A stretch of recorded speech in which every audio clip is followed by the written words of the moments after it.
जय भास्कर। मैं विजय पाठक उपस्थित हूँ मग दर्शन लेकर। आप सभी का वंदन है, अभिनंदन है। मग दर्शन के माध्यम से मग मोतियों को मग दर्शन पटल पर लाकर मग माला बनाने का एक छोटा सा प्रयास। आइए आज मग दर्शन की कड़ी में हम आपको भेंट कराते हैं पत्रकारिता एवं लेखन के क्षेत्र में कार्यरत मग मौलिकता ग्रुप के संस्थापक श्री राजेंद्र पाठक जी से।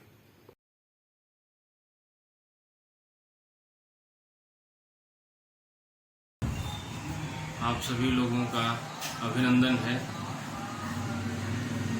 यह जान करके खुशी हुई कि मग दर्शन की शुरुआत हो रही है। मग दर्शन भी एक तरह से लोगों को बीच जाने और जोड़ने का साधन है। और जब से वीडियो जर्नलिज्म या टेली जर्नलिज्म की शुरुआत हुई तो साउंड के बाद लोगों ने सदैव देखना और सुनना शुरू किया था एक दूसरे को। सोशल मीडिया के आने के बाद यह जो सामुदायिक आचार था वो व्यक्तिगत आचरण में बदल गया। इसके बड़े अच्छे और नेक प्रभाव पड़े हैं। तो सबसे पहले तो मग दर्शन की शुरुआत करने के लिए मैं आप सभी लोगों को जो भी उसमें शामिल हैं बहुत बहुत आभार व्यक्त करता हूँ। इनकी कड़ियों को आगे बढ़ाएं और मग समाज के जो लोग हैं उनके बीच चर्चा करें।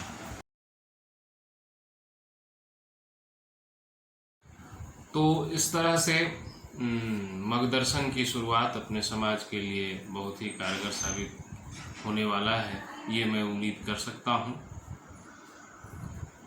इसमें लोगों को सदैव प्रस्तुत करने की बात आएगी।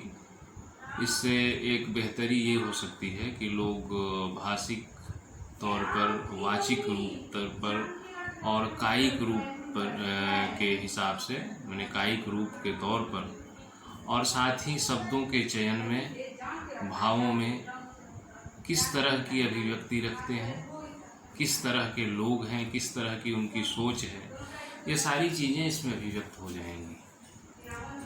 तो अपने समाज में चूँकि जानकारों की बड़ी ही अच्छी खासी तादाद है और सबसे अच्छी खासी तादाद है लोगों के अपने तर्क वितर्क और तार्किक होने का। कई लोग तो अधिकतर तार्किक समाज होने की वजह से काफ़ी नाराज़ रहते हैं और यही कारण है कि समाज में नेतृत्व का संकट बना रहता है।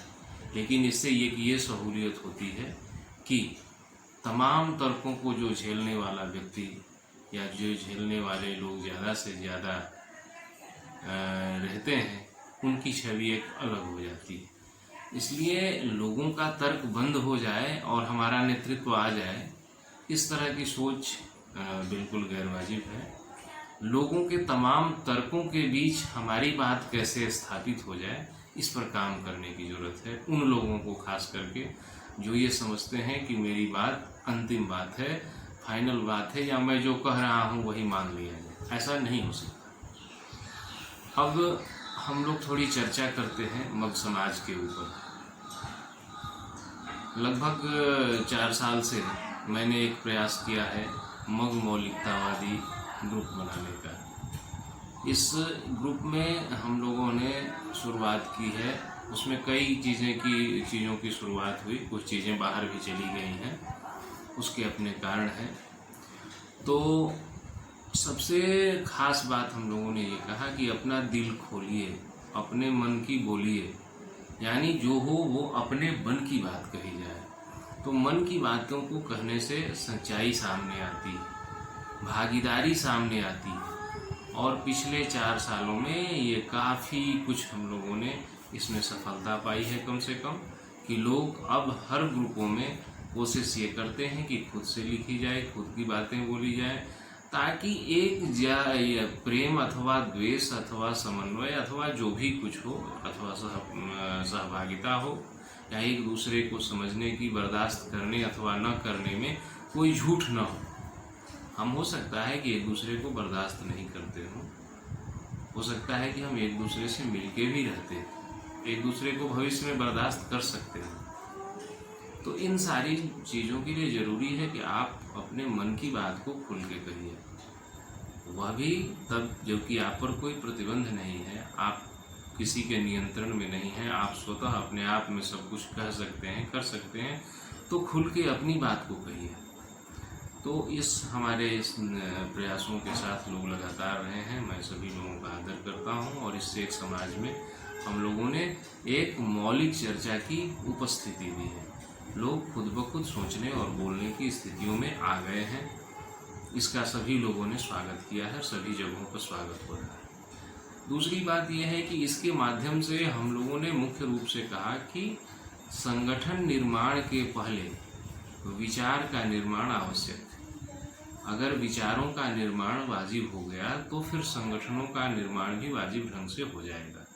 तो विचारों का वाजिब निर्माण तभी होगा जब हम लोग खुल के दिली और मौलिक चर्चा करेंगे, अपनी चर्चा करेंगे, अपनी भागीदारी चाहेंगे, तो एक विचार बनेंगे।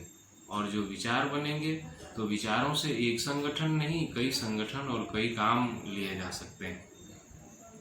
तो संगठन खेलने से ज़्यादा मुझे अकेले तौर पर ये लगा कि मैं लोगों के बीच विचार क्रांति के लिए, विचार सुधार के लिए, विचारों में उन्नयन के लिए, आपसी सहमति असहमति के सच्चाई के साथ बोध के लिए कोई एक मंच, कोई एक कार्यक्रम किया जाए, जिससे लोग संगठनों को भी लाभ हो, संगठनों की बातें भी हों और लोग संगठित हो सकें। संगठन शब्द का अर्थ कोई संस्था बना लेने और उसको इस तरह से पॉकेट में रख लेने से नहीं होता। संगठन का मतलब ही गठन से है। तो समान रूप से हम गठित हो रहे हैं कि नहीं, और गठित होने का कारण क्या है? गठित होने का कारण है हम एक सूत्र में बंध रहे हैं कि नहीं। वह एक सूत्र है हमारा स्वजातीय चिंतन, स्वजातीय उत्थान। चाहे हम सोचें, चाहे आप सोचें, आप अलग कर लें, हम अलग कर लें, फर्क नहीं पड़ता है, परंतु हम कर तो रहे हैं। तो यही गठन है, यही संगठन है। इसी जातिगत माला में हम जगह जगह अपनी जगह बनाए हुए होते हैं। तो इन्हीं सब बातों के साथ मैं आज के इस मार्गदर्शन की कड़ी में इतनी ही बात रखता हूँ। फिर चर्चाएं होंगी समाज के प्रति, समाज के लिए और आप सबों के लिए। बहुत बहुत धन्यवाद। सबको सादर प्रणाम। आप सभी से निवेदन है, आग्रह है, मग दर्शन से जुड़ें एवं मग दर्शन के चैनल को लाइक करें, सब्सक्राइब करें एवं कमेंट करें, ताकि आप सबके सहयोग से पूरे देश में मग दर्शन के प्रखर अभियान को जन जन तक पहुंचा सकूं। धन्यवाद।